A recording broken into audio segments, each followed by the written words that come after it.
Hello, class. I'm going to give you just a short lesson on some organization tips to work on this week with your essay that you're writing. And hopefully these will help you with creative spark and also just figuring out how to logically order your ideas to support your This I Believe essay. So I'm going to share my screen with you. I have just a short PowerPoint that hopefully will help bring the main points to the surface for you. So organizing your ideas in a paper, it can be a little bit difficult because you want to make sure you say things in a way that your reader, and in this case, you can consider your reader to be myself and your peers in this class. So not a lot of people might be reading this paper outside of this class, but as you journey on in your college career, a lot of your audiences will expand outside of the classroom, hopefully, so that more people are reading your writing and giving you feedback on it. So, for example, if you were to write a review on Amazon, the audience for that would be a multitude of people, but you can gauge kind of what they're looking for in a review. They want to know if a product works and how it's been beneficial to you. So in this case, for your This I Believe essay, you're wanting to persuade your audience, your peers, to really grasp the statement that you have chosen. And in some ways, if it's a controversial statement, to really understand and maybe be persuaded to your way of thinking. So the first thing that I want to talk about is the thesis again. I just want to reiterate that for your paper, you must have a thesis statement, which means that you must have one statement that says, I believe this. Don't lose that because it's what's going to help keep your paper organized. The main claim of your paper is so helpful because once you have that written, now you know everything in my paper needs to at least back up that claim. It needs to support that claim. So if you say, I believe in books, which was one of the essay examples. Everything in your paper should relate to why you believe in books, why you believe in their importance, and why you think they're so relevant to us today. So if you want to know about like an organizational tool, it's sometimes you'll see this. It's not a hard, fast rule that your thesis has to be the last sentence of your introduction, but I will say this, it is a common form in college writing, and many of your professors and your peers will be looking for that thesis statement, and sometimes the best way to give it is the last sentence of your introductory paragraph. So that very last sentence, you should state your thesis quite clearly so that you can go straight into developing it throughout your paper. This gives you room to fashion a interesting and intriguing introduction. And it also helps your reader kind of know, okay, I know that this author is going to be backing up this claim for the entirety of the essay. It's the thesis statement, which means it's what keeps your whole paper grounded. And that's why sometimes the thesis can be the hardest part of a paper, is developing that thesis. Now, you might begin to write your paper and realize, wow, what I'm writing doesn't really align with what my thesis statement is. So for example, if you say, I believe in books, and then all of a sudden you have a paragraph and you start talking about libraries, and that's not really necessarily talking about books.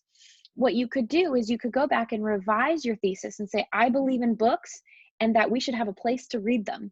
And then you can go and you can develop the idea of we need to have libraries, and so on and so forth. So you always want to make sure that that thesis statement, it encapsulates your entirety of your paper, and it will keep everything organized. It will keep your reader not keeping you from going on rabbit trails.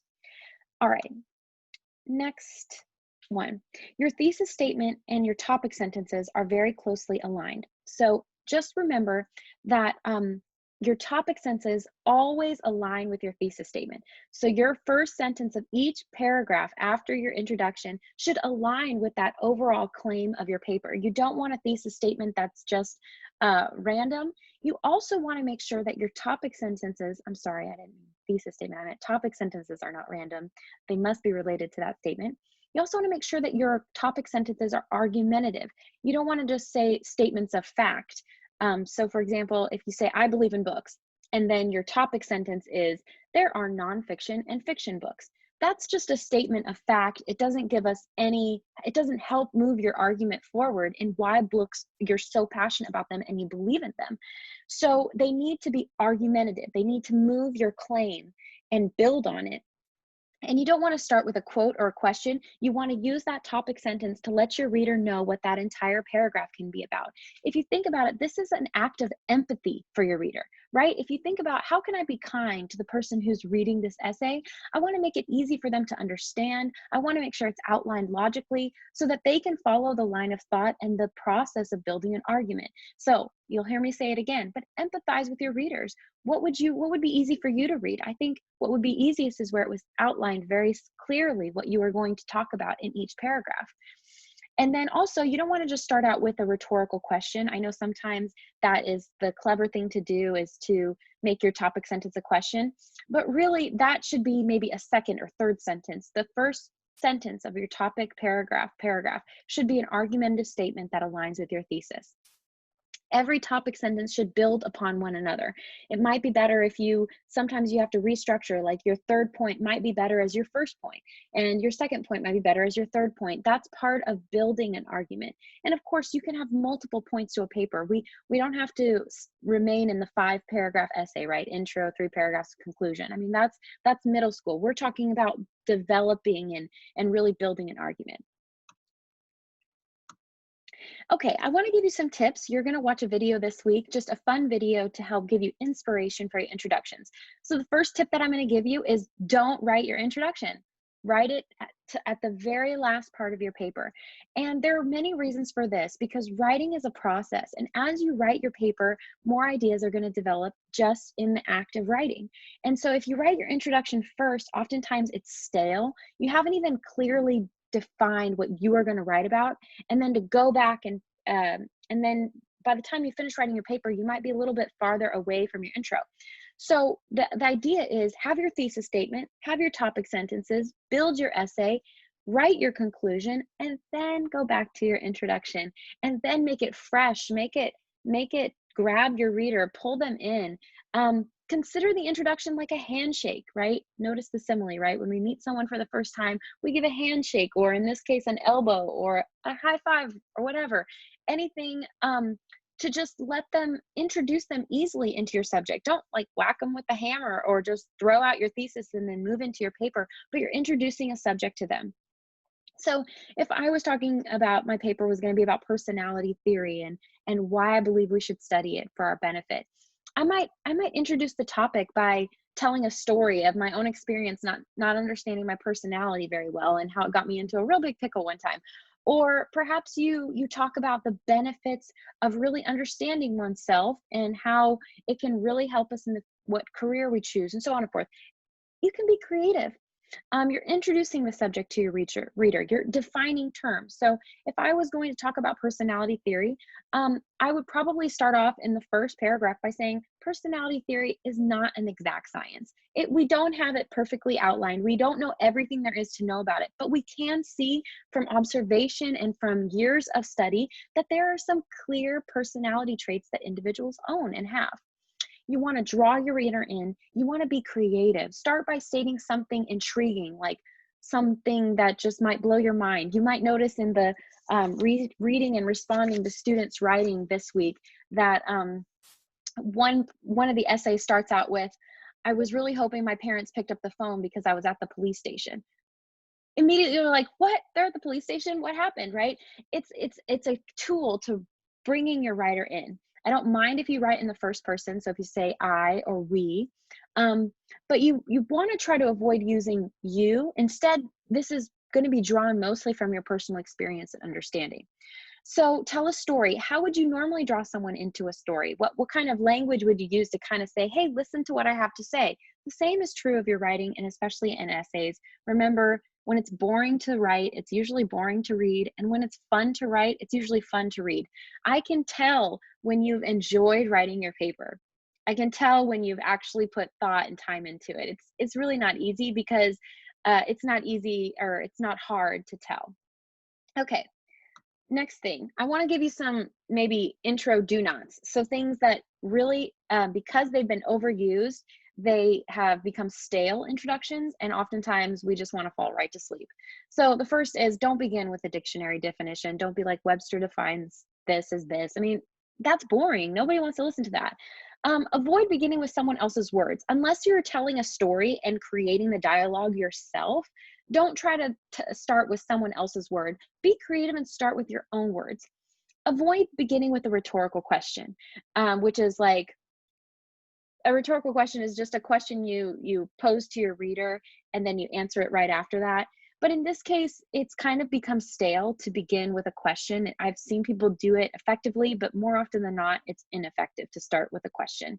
Instead, again, be creative. I will tell you, I will probably never ever crush any creative anything you try out in your writing. I'm going to try to help you improve it, but I really enjoy seeing students step outside the box in their writing and try new things. If it works, great. If it doesn't, at least you tried something. And avoid beginning with filler or fluff language. So filler or fluff language is stuff saying like the purpose of this essay is to, or the assignment is to. I mean, that stuff is nonsense. You really do not need it in your writing ever. You don't have to say my thesis is, or the purpose of this paper. It's much stronger to just say, argued your point. So if you really believe something, you can just say, I believe it. Or you can just say, books are awesome. Like, you don't even have to use the I believe if you don't feel like you need to. But in general, you want to avoid the fluff. You want to make it as clear and concise as possible.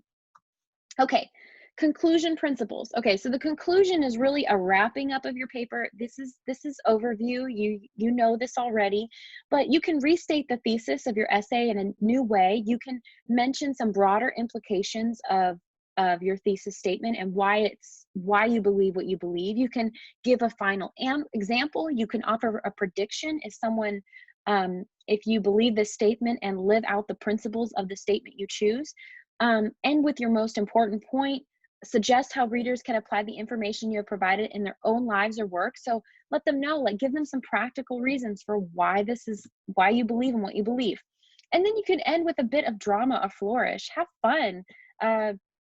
You want to use your own voice in your writing. You don't want to be stale. You don't want to be dry. You really want to give it your all in creative, giving it creative attention. The last thing that I want to go through is paragraph development. And I have a sheet that I'm going to show you that kind of talks about why paragraph development is so vital. So let me go ahead and share that for you. I've also attached it in the lesson plan for this week.